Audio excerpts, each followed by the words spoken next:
దేవుని అతి ప్రశస్త నామమునకు మహిమ కలుగును గాక. దేవదేవుని ఘనతనాపల నుంచి మన ప్రభువుకు సన్నితులు చెప్పడానికి మన దేవుడు మనకు అనుగ్రహించిన కృప కోసం వందనాలు. నేటి లేఖన భాగంలో ఇర్మీయా గ్రంథం 37వ అధ్యాయం 6వ వచనం నుండి 10వ వచనం వరకు ఉన్నటువంటి లేఖన భాగము, మత్తయి సువార్త 24వ అధ్యాయం 7వ వచనం మొదలు 28 వరకు ఉన్నటువంటి లేఖన భాగము, కీర్తన గ్రంథం 75వ అధ్యాయము ఉత్తర ప్రచుతుల భాగంగా మనం చూస్తున్నాము.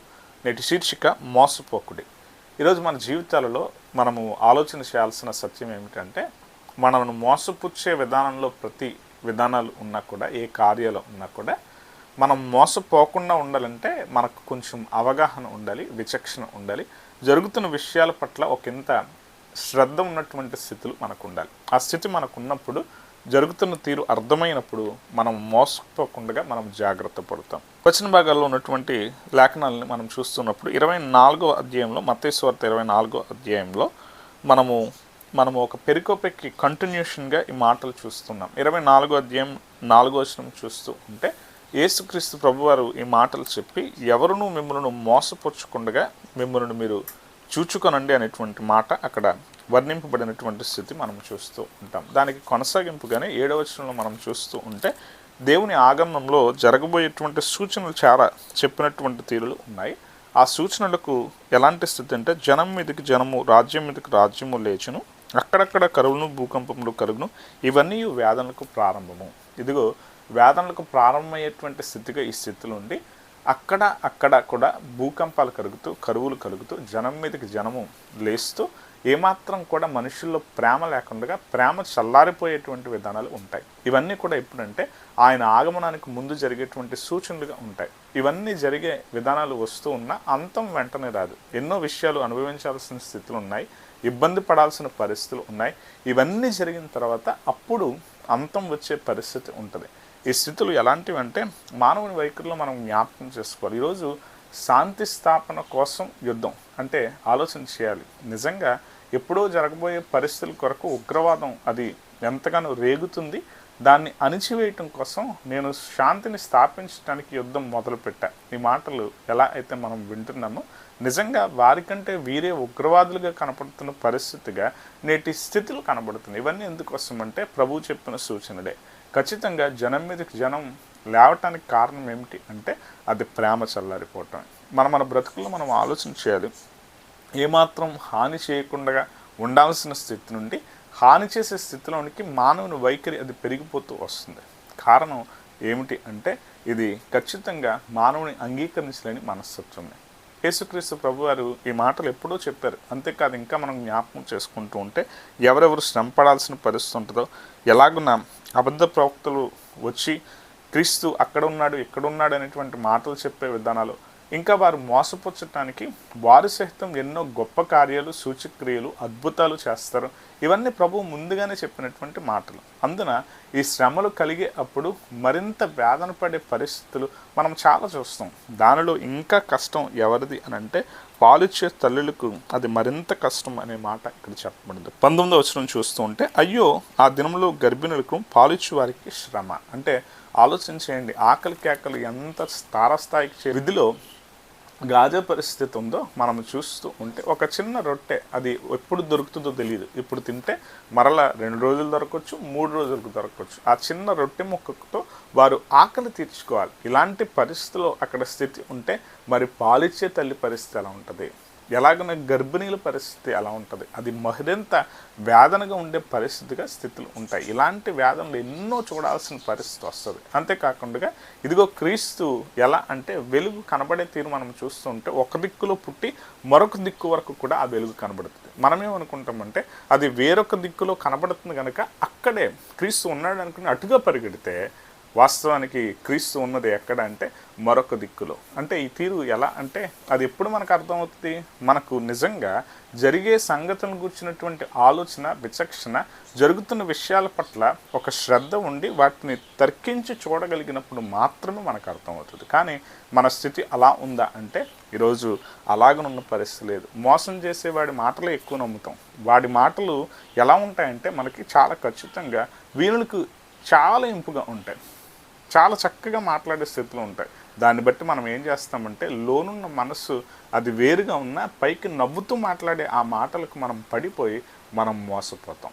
ఈరోజు అదే విధానాన్ని గురించి ప్రభువు చెప్తున్న మాటలు. మీరు మోసపోకుండా జాగ్రత్త పడండి. కారణం అది ఎలా అంటే, ఎలాగను మీరు మోసపోకుండా ఉండగలుగుతారంటే, నన్ను ఎరిగిన, దేవుని వాక్యాన్ని ఎరిగిన, దేవుని చిత్తాన్ని ఎరిగిన స్థితి మీలో ఉంటే మీరు మోసపోరు. ఆ దినాలు లెక్క ఎవరి కోసం అవి తక్కువ చేయబడతాయంటే, ఆ దినాలు ఒకవేళ అది విశ్రాంతి దినం రాకుండా ఉంటే అది చాలా మంచిది. కానీ శ్రమ దినాలు ఎవరి కోసం తక్కువ చేయబడతాయంటే, దేవుడు ఎన్నుకున్న ప్రజల కోసం, దేవుడు ఎమ్ముకున్నటువంటి ప్రజల కోసం. కానీ అంతవరకు మిమ్మల్ని మీరు శ్రద్ధగా కాపాడుకునే తీరు కొరకు మీ నమ్మకాన్ని నిలుపుకోండి అనేటువంటి మాటలు ఇక్కడ చెప్పబడుతూ ఉన్నాయి. ఇర్మియా గ్రంథాన్ని కనుక మనం చూస్తూ ఉంటే, ఇర్మియా చాలా ఖచ్చితంగా దేవుని మాట గురించి విచారణ చేయటానికి యోధారాజు ఇర్మియాను విచారణ చేయమని అడుగుతాడు. అప్పుడు దేవుడు ఏం చెప్తున్నాడంటే, నిన్ను విచారణ చేయమని. ఈరోజు మన పాఠాన్ని మనం చూస్తున్నప్పుడు అక్కడ ఉన్న మాటలు ఇవే మాటలు ఉన్నాయి. ఏమనంటే, నిన్ను విచారణ చేయమన్న యోధారాజుకి నువ్వు చెప్పు. ఏమని చెప్పాలంటే, నువ్వు ఖచ్చితంగా కల్దీయుల చేతిలో పడతావు. కల్దీయుల చేతుల్లో నుండి నీకు శ్రమ ఉంది. నీ ప్రజలు ఖచ్చితంగా ఇబ్బంది పడే పరిస్థితుల్లోనికి స్థితులు వస్తాయి. యుద్ధంలో నువ్వు ఓడిపోతావని చెప్తాడు. కానీ అక్కడ ఇర్మియాను కూడా ఇబ్బంది పెట్టే పరిస్థితిలోనికి ఉన్న మాట ఉన్నట్టుగా చెప్తూ ఉంటే అది ఇర్మియా నచ్చట్లేదు వీళ్ళకి. అక్కడ ఉన్నటువంటి పరిస్థితి ఎలాంటిది అంటే, ప్రజల దుష్టత్వాన్ని బట్టి, ప్రజలు చేస్తున్న కార్యాలను బట్టి వారికి రాబోయే శిక్ష ఖచ్చితంగా ఉందని. మిగిలిన ప్రవక్తలంతా ఏమని చెప్తున్నారంటే, వారికి హాని కలగకుండా ఉండటానికి, రాజా తప్పకుండా నీకు విజయం ఉంటుంది, ఖచ్చితంగా నీకు ఐగుప్తులు ఖచ్చితంగా నీకు సహాయం చేస్తారు అనే మాటలు చెప్పారు. ఐగుప్తులు కూడా బయలుదేరారు, కల్దీలేమో వెళ్ళిపోయినట్టు ఉన్నారు. ఖచ్చితంగా నాకు విజయమే అన్నట్టుగా యోధారాజు అనుకుంటున్నాడు. కానీ అక్కడ దేవుడు ఏమని చెప్తూ ఉన్నాడంటే, ఇదిగో విను, నువ్వు తెలుసుకోవాల్సిన సత్యం ఏమిటంటే, ఇక్కడ నువ్వు ఎవరినైనా కల్దీల్ని నువ్వు చాలామందిని చంపేయచ్చు. కొంతమందిని నువ్వు విడిచి, ఒకవేళ వారు గాయాలతో ఉన్నా కూడా వాళ్ళే వచ్చి నిన్ను జయిస్తారు. గుర్తుపెట్టుకొని చాలా ఖచ్చితంగా ఇర్మియా ఈ మాటలు దేవుని నుండి తాను చెప్పిన వాడిగా ఉన్నాడు. దానికి తాను అనుభవించిన పరిస్థితి ఏంటంటే, ఇక్కడ చాలా ఖచ్చితంగా ఎలాంటి పరిస్థితి తాను అనుభవించారంటే, ఒక గోతిలో తనను పడేశారు, తన్ను చెరసాలలో పడేశారు.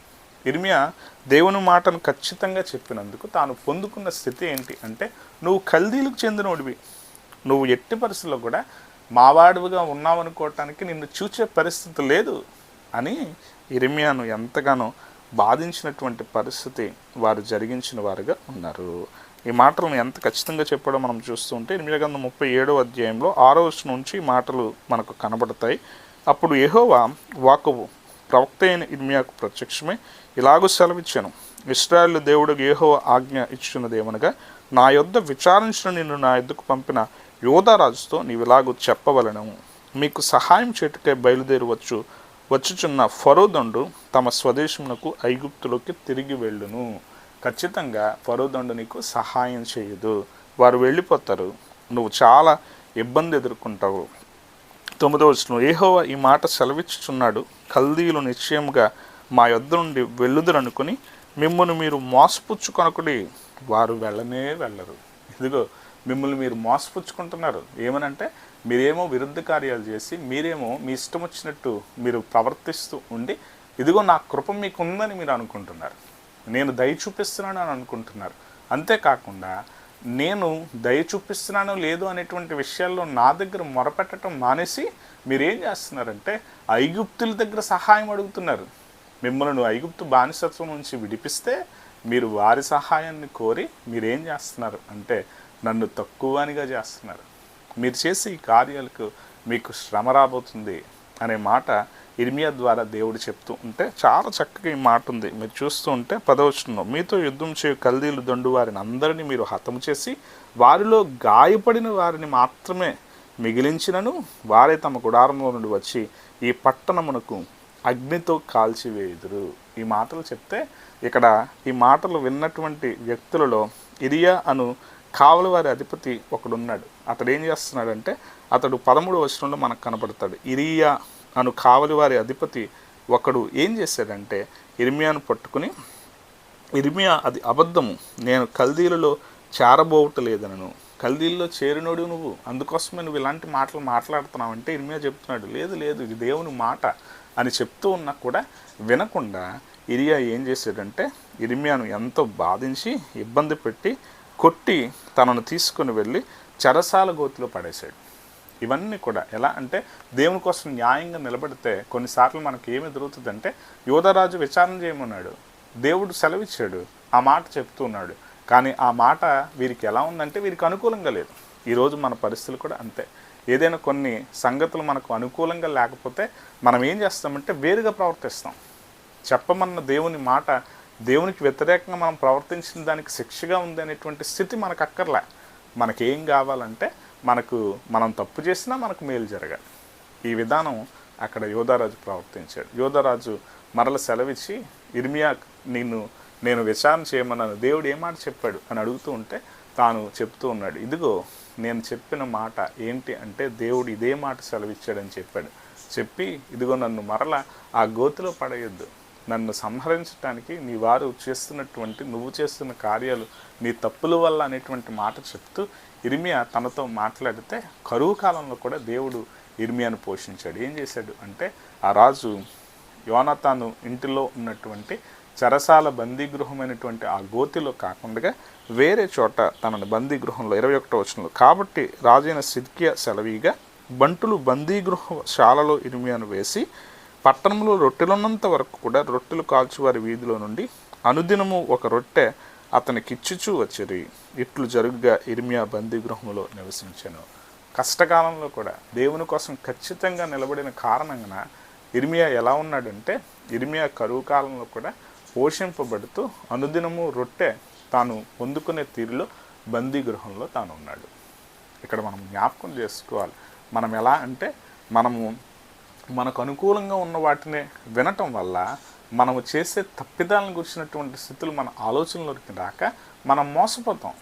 ఈరోజు అంతే, మన బ్రతుకులు కూడా అదే విధానంలో ఉన్నాయి. కీర్తన గ్రంథం 75వ అధ్యాయంలో ఈ మాటలు మాట్లాడుతూ చక్కని మాటలు ఈరోజు మనం చూస్తూ ఉంటే, ఈ వచన భాగాలను చూస్తూ ఉంటే కొమ్ము ఎత్తకుడి, హెచ్చుగా కొమ్ము ఎత్తకుడి అనే మాటలు తెలియజేస్తూ ఇక్కడ ఉన్న మాటలు ఉన్నాయి.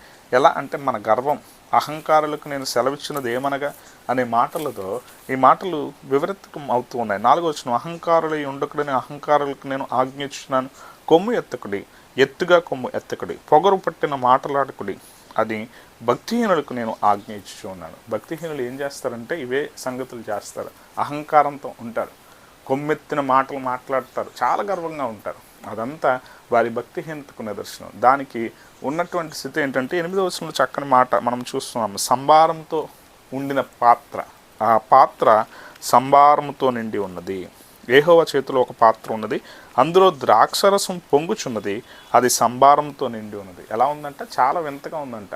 పొంగుతూ ఒక పాత్ర కనబడుతుంది. దాన్ని చూడగానే ఏమనిపిస్తుందంటే దానిలో టేస్ట్ చేయాలి, ఏంటది అన్నట్టుగా అనిపిస్తుంది అనమాట. కానీ దానిలో ఉంది ఏంటంటే అది సంభారము. ఆ సంభారం అనే మాటకి గల అర్థం ఏంటంటే అది ఉగ్రత పాత్ర. దానిలో ఉన్నది ఏం చేస్తుందంటే నిన్ను పీల్చి పిప్పు చేస్తుంది, నిన్ను నాశనం చేస్తుంది. ఈ మాటకు మరొక చక్కని మాటగా 60వ అధ్యాయంలో 3వ వచనం మనం చూస్తుంటాం, నీ ప్రజలకు నీవు కఠిన కార్యములు చేసితివి, తూలినట్లు చేయు మద్యమును మాకు త్రాగించితివి. ఆ పాత్రలో ఉన్న సంభారంలో ఉన్నది ఏంటి? సంభారముగా ఉన్న ఆ ఉగ్రత పాత్రలో ఉంది మద్యమట. అంటే ఈరోజు మద్యం ఏం చేస్తుంది? మద్యం మనల్ని మత్తులుగా చేస్తుంది. మనం ఏం చేసినా మనము ఆనందానికి కారణం మద్యమే, దుఃఖానికి కారణం మద్యమే. కారణం ఏదైనా కారణంగా అది ఉంది తప్ప నీకు కావాల్సింది ఏంటంటే మత్తే. అది ఎవరికి అంటే భక్తిహీనులకు. ఇంట్లో ఏం జరుగుతుందో తెలియదు.